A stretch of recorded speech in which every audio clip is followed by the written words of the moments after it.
Okay, so let's put this in our notes and let's make a diagram here real quick. I'm going to show FG, or we could call this FW, of the object, which is the force of gravity acting on the mass. Equal but opposite that, if my object is stationary, what's that called? Fn, good. That's my normal force. Remember, we can find it because it is equal but opposite the weight of the object. So what formula could I use if I need to find that?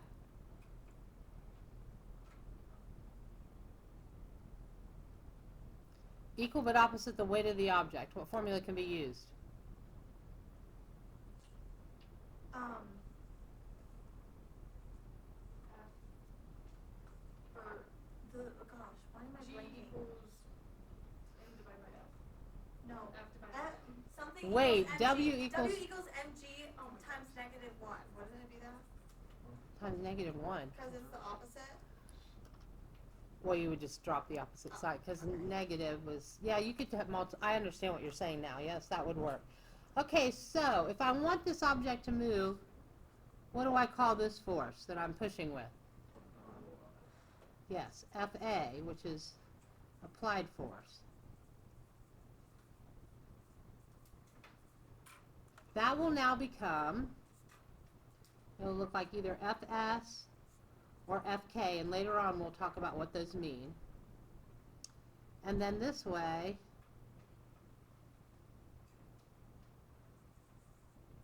I would just call this F sub F, and it could be, I'm going to come down here, it could be F sub F S max, or it can be F sub F K. And we'll talk about what those mean as we move through our notes. Is that when you apply, is that FG or FS? FS and FK. Sorry. I need to get some new black markers. I keep saying that. So this FA, I'm going to say to cause motion.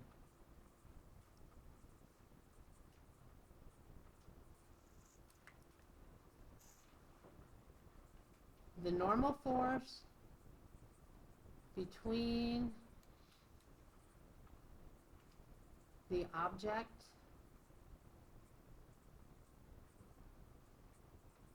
and the surface that it's on. Keep it, we would call that stationary.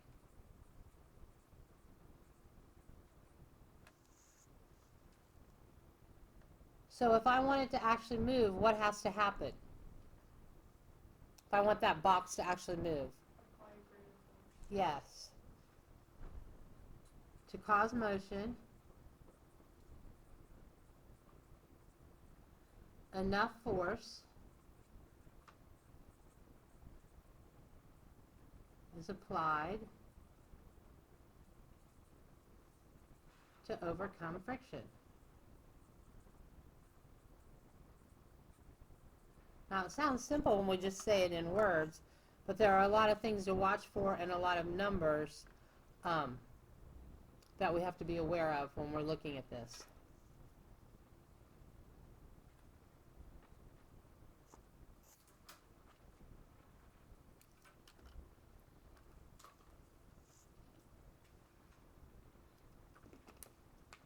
Am I good to move it? Yeah. Okay.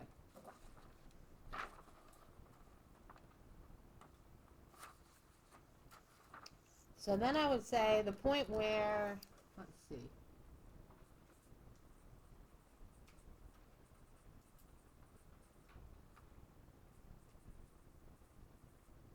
the object is stationary.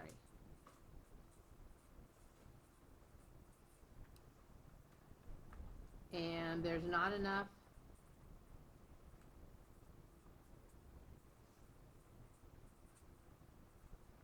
force applied to cause motion.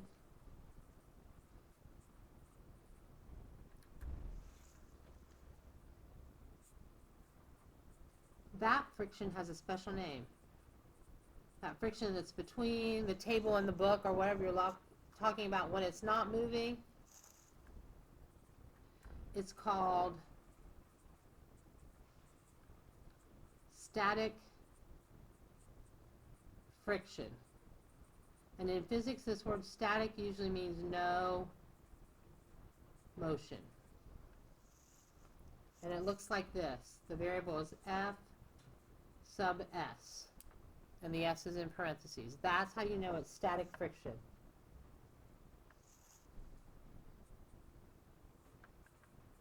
And if I have to define it, I say that static friction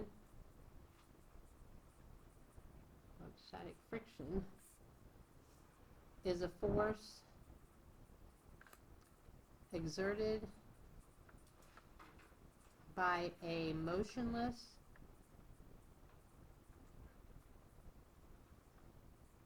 body by its environment, whatever is surrounding it.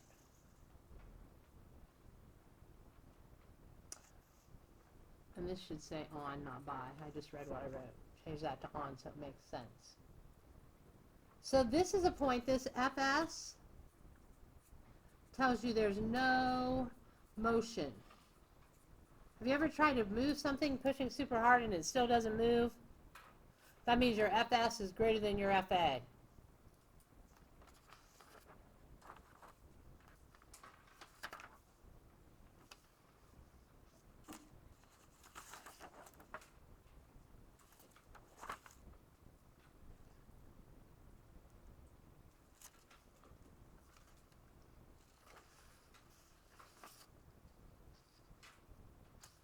Okay, so then let's look at what that means in terms of writing it with variables. If this is happening, I would say Fs is greater than Fa, or F sub S is equal to negative Fa. So they're equal but opposite. Still nothing happens. No motion here, no motion here. Think about that. Make sure it makes sense.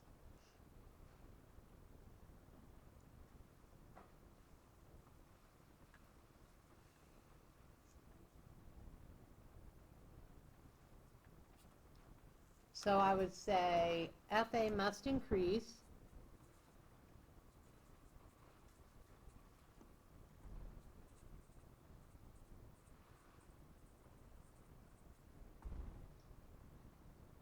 until Fs, which is static friction,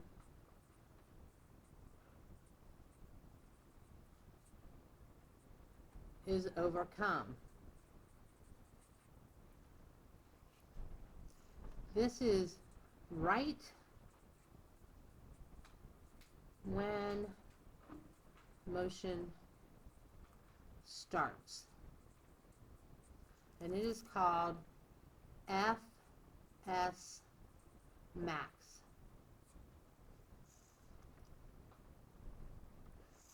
And this is Fs max, maximum static friction.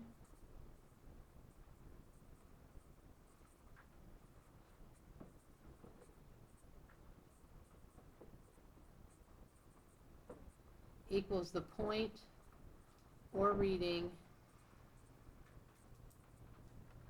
just before motion.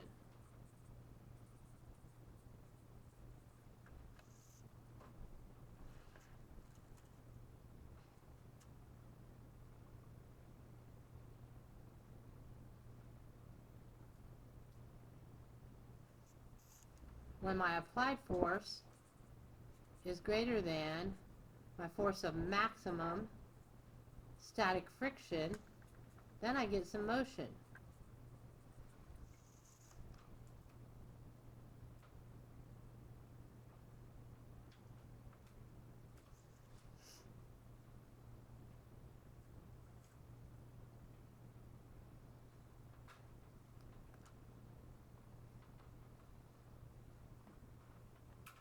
I'm gonna write that on the next page.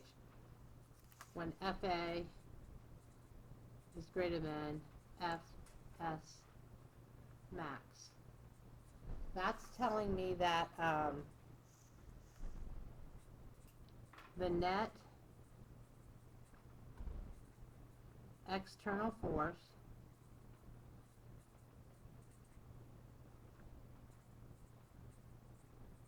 acting on the body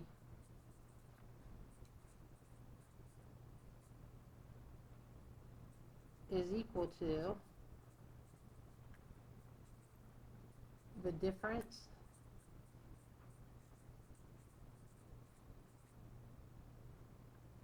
between the applied force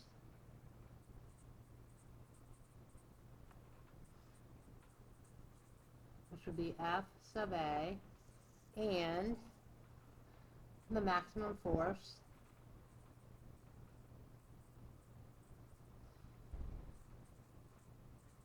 of static friction, which is F S max.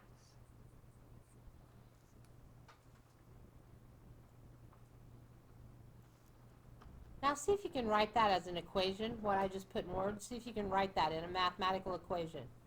Don't make that face, Kaylin. Does that say FS max in the end? FS max, yeah. See if you can figure out how to write that.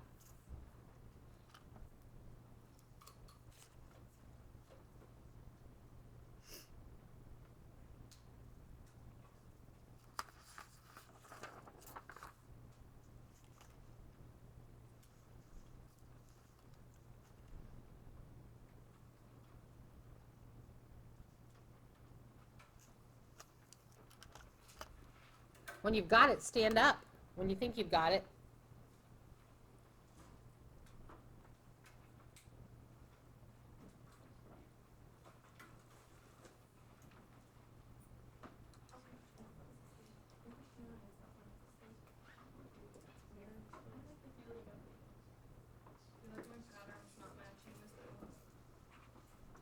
Yeah, it's fine. That's kind of popular right now.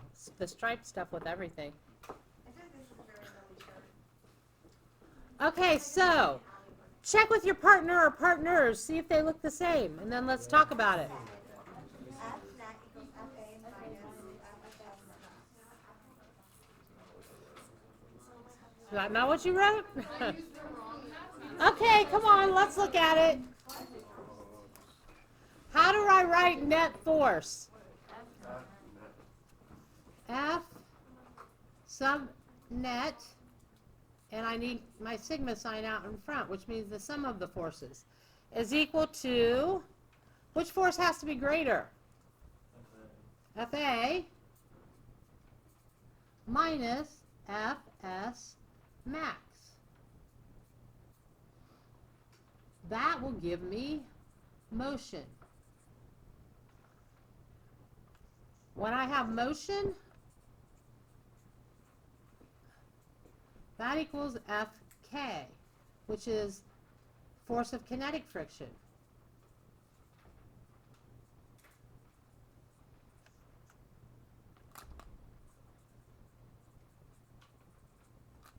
And I can have two things here, and we'll talk about, you're going to be able to relate to them, I think. I can have, if I can ever get the paper part, I can have Fk start. That means the force or the friction that's present when something starts moving. And I can have Fk slide. This is when we start motion. And this is as motion continues.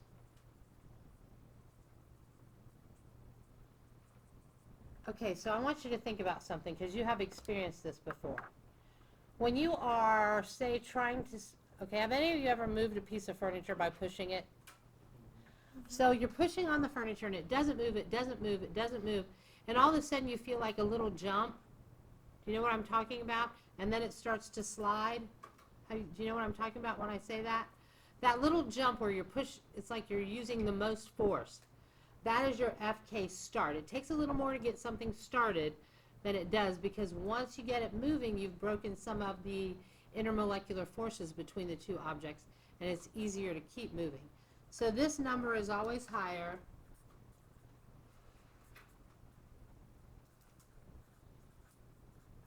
than FK slide. When we're in lab, it's hard to get. You really have to watch for it. You'll see like a jump on your spring scale. You'll see the needle kind of go like this. You want to read that top number. And you might have to do it 2 or 3 times until you're able to read it. But you've got to keep that in mind when you do it, or all your numbers will be not quite right. So let's talk about the friction.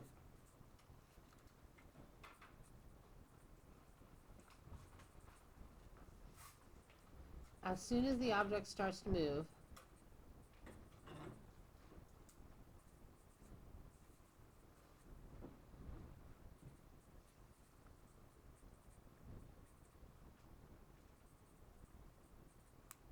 so it starts to move, I'm going to say the retarding, which means the force that slows it down. To retard something means to slow it down when we talk about friction. The retarding force of friction lessens. So that's what I just said. You get your FK start, which is the highest number, and then your FK slide, because you started it moving, so my retarding friction lessens. Once the object is in motion,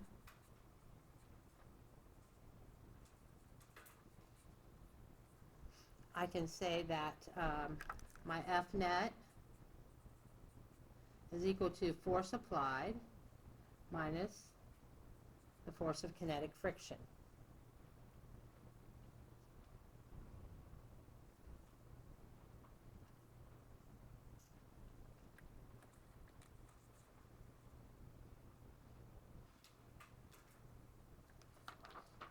So in motion, maybe we should write that out in words.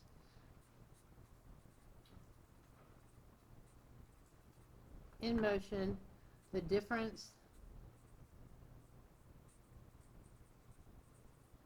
in applied force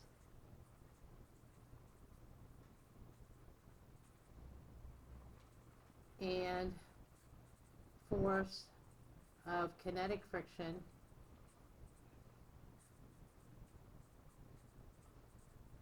is equal to the motion, or the net force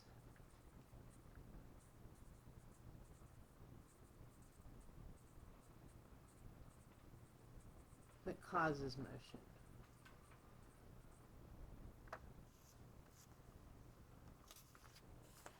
I'm thinking, you guys, we should probably get a card right now and put all your friction stuff on one card so you've got it together. So let's take a second and do that. Good thinking. So any formula or variable that we've already put, take a minute and put that on your card so that you know what it is when you get ready to do problems. How many points did you make last night, Luke? No, 11. 11? That's pretty good. 10 boards, 4 steels, Would you say 2 what? 10 Oh, boards. I didn't hear what you said. So take a minute, go through what we've got so far, and list all your variables and your couple formulas we wrote down.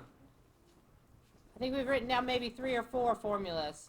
Just simple things, F net things, and W equals mg. Miss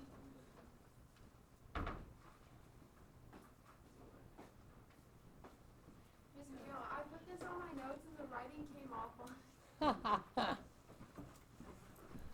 It's your physics Nino now. It's actually Millie's phone. Oh. Okay, quickly.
Yeah, So for the F9 equals FA minus FK, what would we use that for? to find the net force that causes the motion.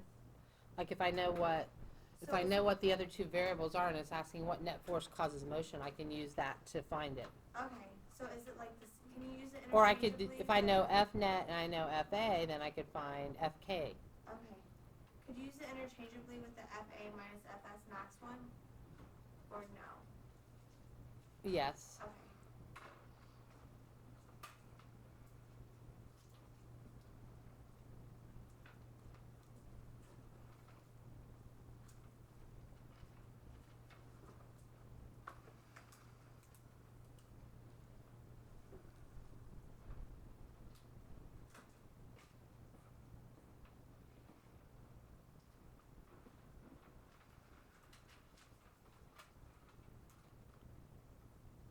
Okay, let's move on. You can come back to that if you need to. You should have a little bit of time left at the end.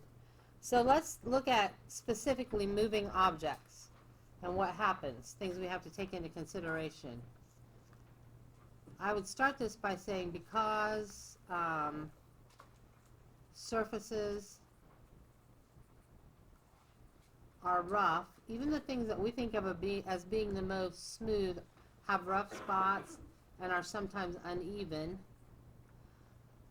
Contact between whatever you're trying to move and that surface is made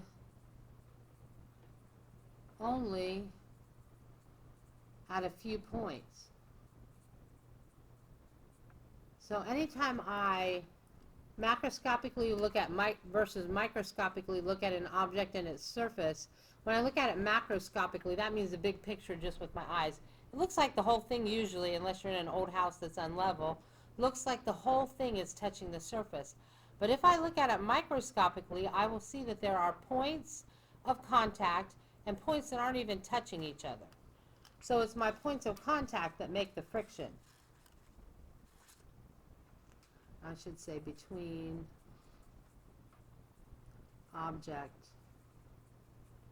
and surface.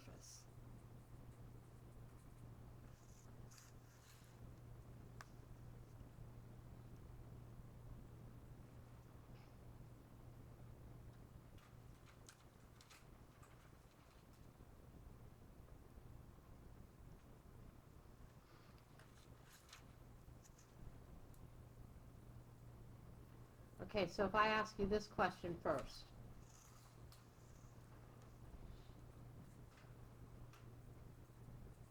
What causes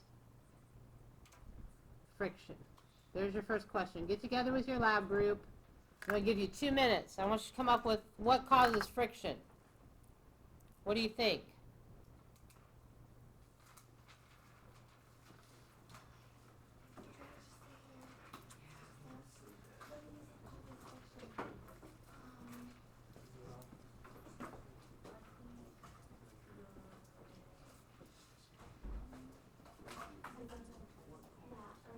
What causes friction? Give me a statement.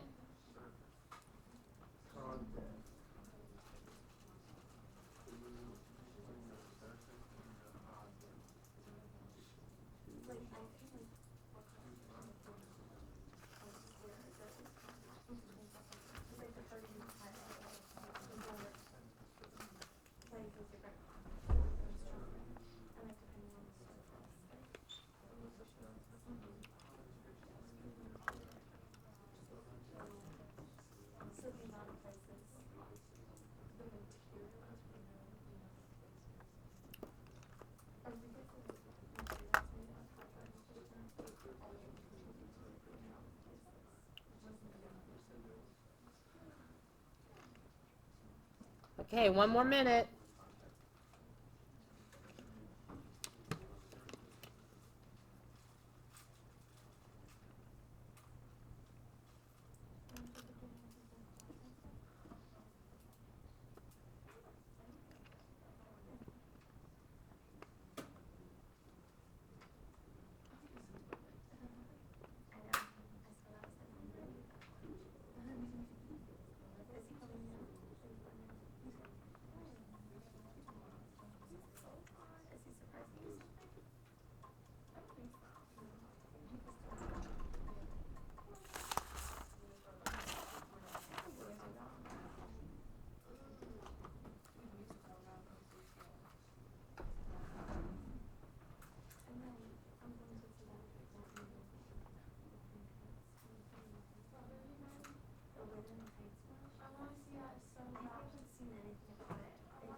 so cute. I saw her little Instagram video today. I was like, oh my gosh, she's adorable.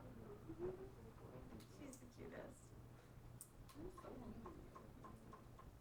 I'm not. I just want candy and noodles so down in 6th grade. She's like, I don't even like candy. What am I doing? Okay, come back. Let's talk about this one, and then I'm going to give you a second question. It's a little harder. I don't have it. I mean, Well, you could have. Yeah, I don't care. I'm not that picky, Luke. But, like, Okay. like, Let's see. Who should talk to me? Brandon and Carson's group. Why don't you guys tell me what you wrote down? Don't speak at once. We didn't really write it. What do you think? It's just like the points of contact, Okay. the normal force lane. What did you guys say, Millie and Maddie? we kind of said the same thing, like the amount of places an object is in contact with other places. Like if there's not that many places where they touch each other, then there's not going to be as much friction. But like the more places, the more friction there will be. And we said it also kind of goes with like how much pressure you put on it. There'll be more contact points and like the depending on the surface. Amount of contact points. Okay, let's keep that one. Anybody add more to that? Is that all that matters? material. What do you mean by that? Like, if you have a smoother surface, it's gonna be harder. to So we would also look at the actual surfaces in contact. Why do people always fall down on the ice? Because there's less friction between their shoes and ice than there is between the shoes and the pavement. Now, here's my next question. I want you to really think about this. Does surface area in contact, and really think it through, matter? You wanted to talk about this up here. We're going to talk about it down here. Is this really right? So actually talk about it and write something down. Move when you're ready.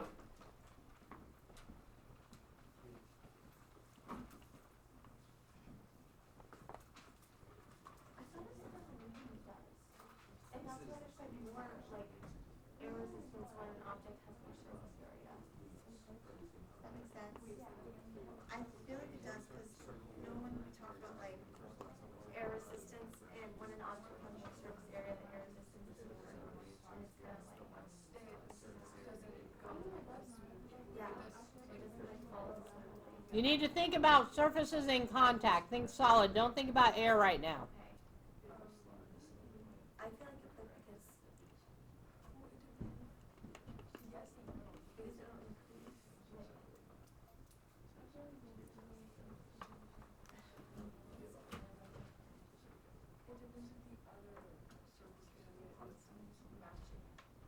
Like, if you have a really small machine and really small thing, and like the surface area is still the same, like, you're not gonna have as much friction because this machine doesn't have anything to grip on that. Yeah, that makes sense, yeah.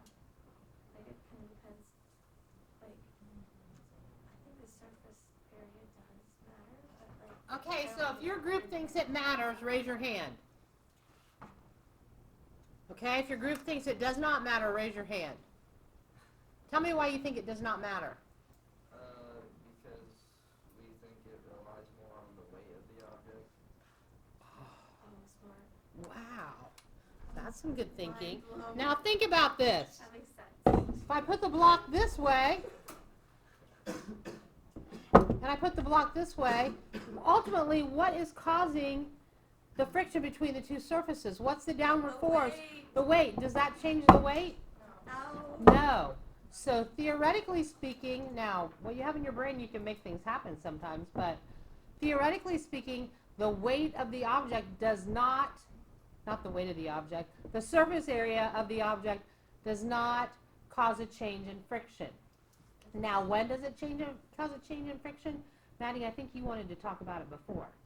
During like an air resistance when an object Yes, is because falling. then I have more things like to look at other than just the weight. Yeah.